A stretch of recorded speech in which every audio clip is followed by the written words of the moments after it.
Namaste, myself Triveni Khurana, Assistant Professor, Faculty Physiotherapy and Diagnostics, JVN, Rajasthan.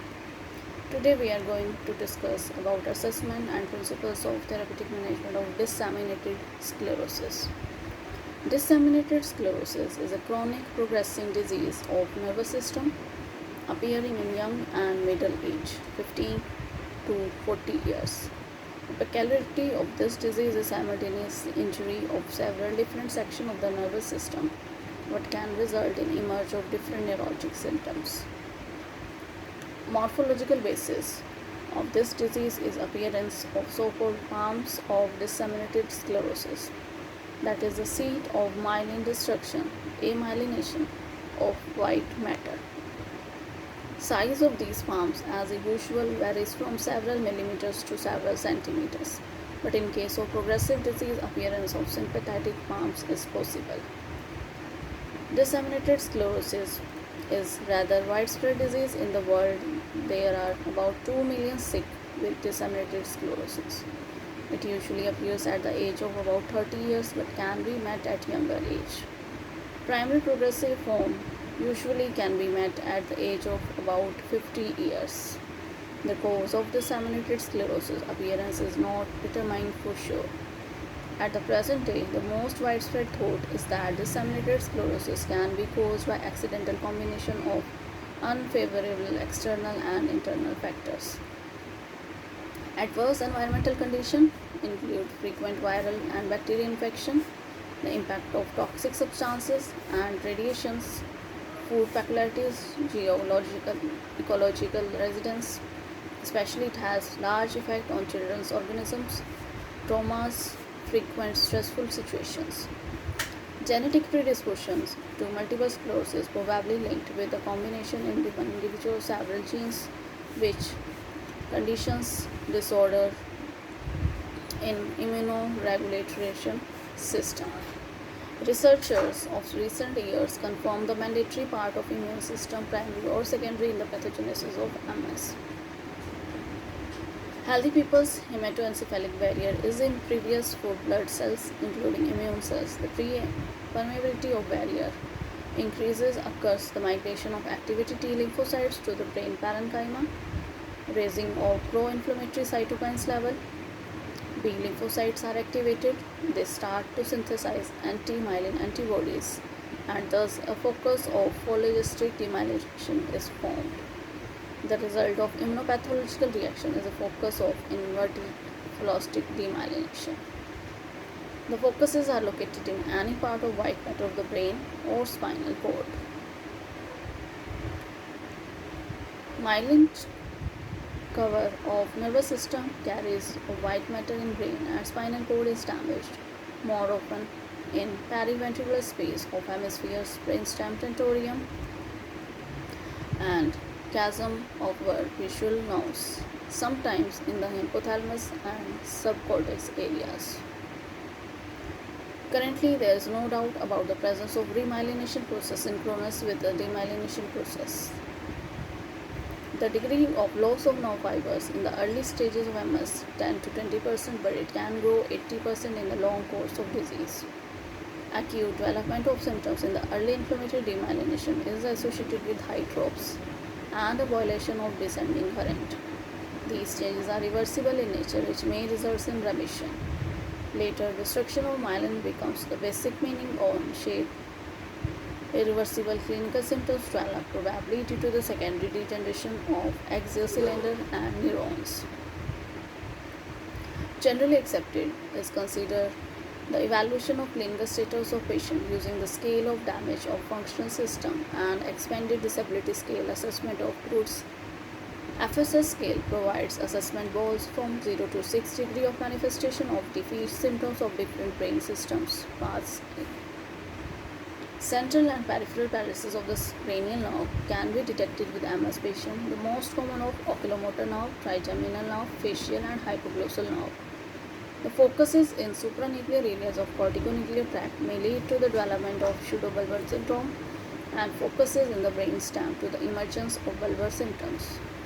50 to 70% of patients with multiple sclerosis have the vertical and horizontal nystagmus. Neuropsychological changes during MS include reduction of intelligence, behavioral disorders, upper cortical functions changing. Neurosis like symptoms are distinguished insane violation and unique organic dementia. Insane violations are often manifested through depression or euphoria, emotion control violation. Most often patients with MS predominantly suffers from depression. Following clinical forms of disease are distinguished: cerebral, spinal, cerebellar, stem, and optical.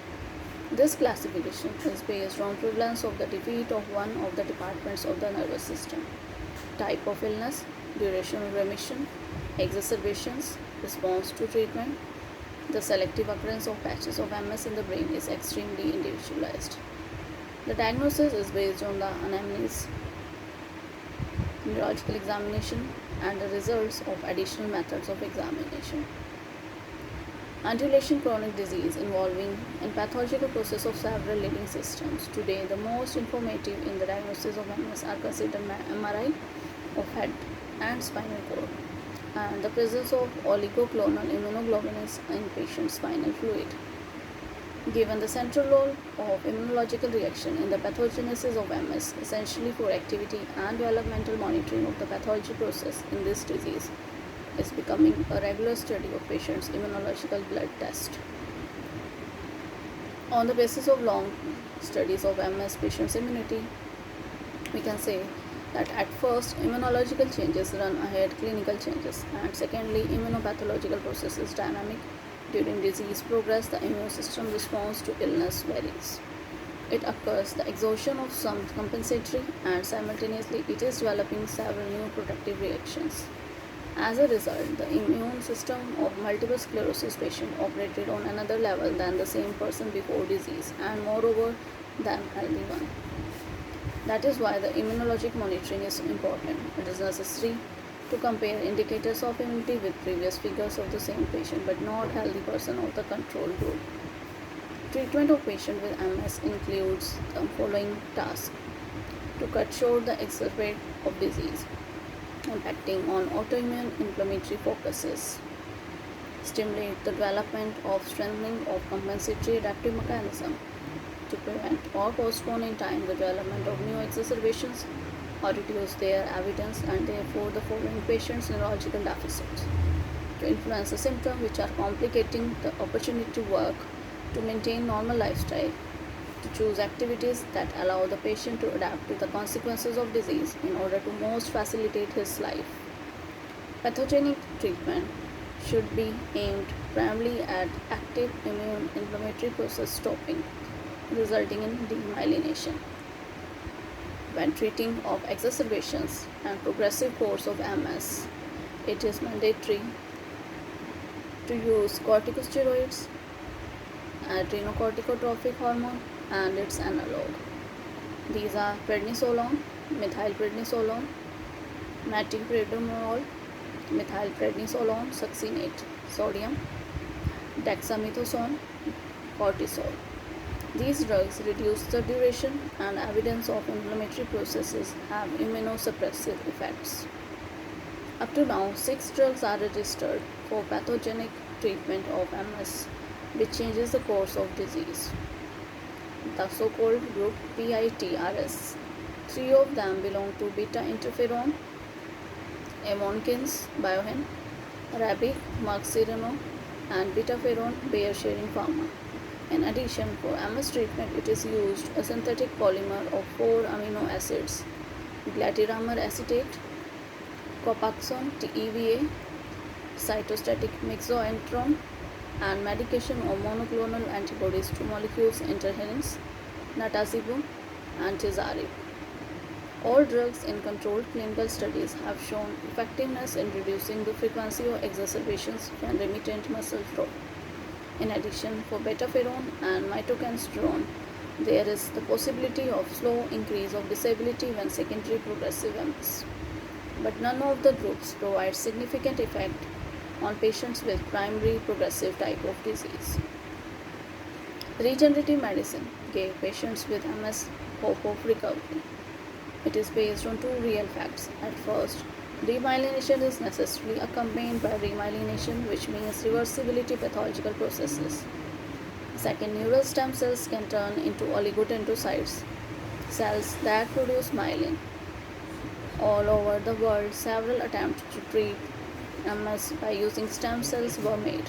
Here, as in other areas of regenerative medicine, there are several methodological approaches. One of them is the use of embryonic or adult stem cells for oligodendrocytes in the lab, with their further transplantation into the affected area of the brain using stereotaxic technology.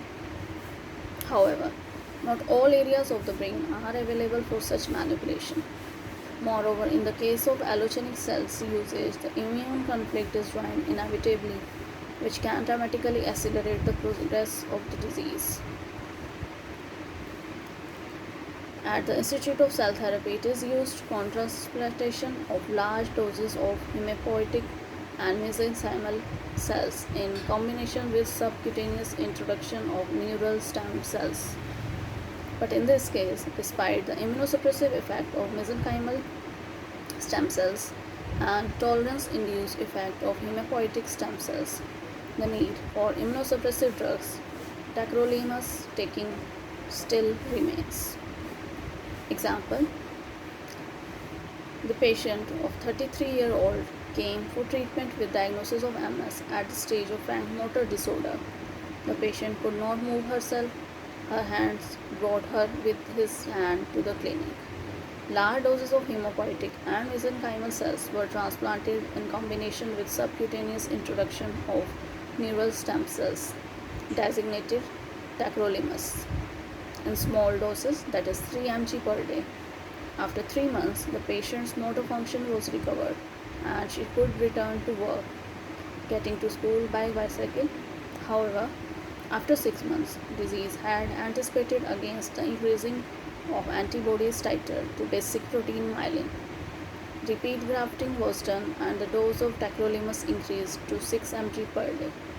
At these days, the patient moves independently, works well under the supervision of a doctor.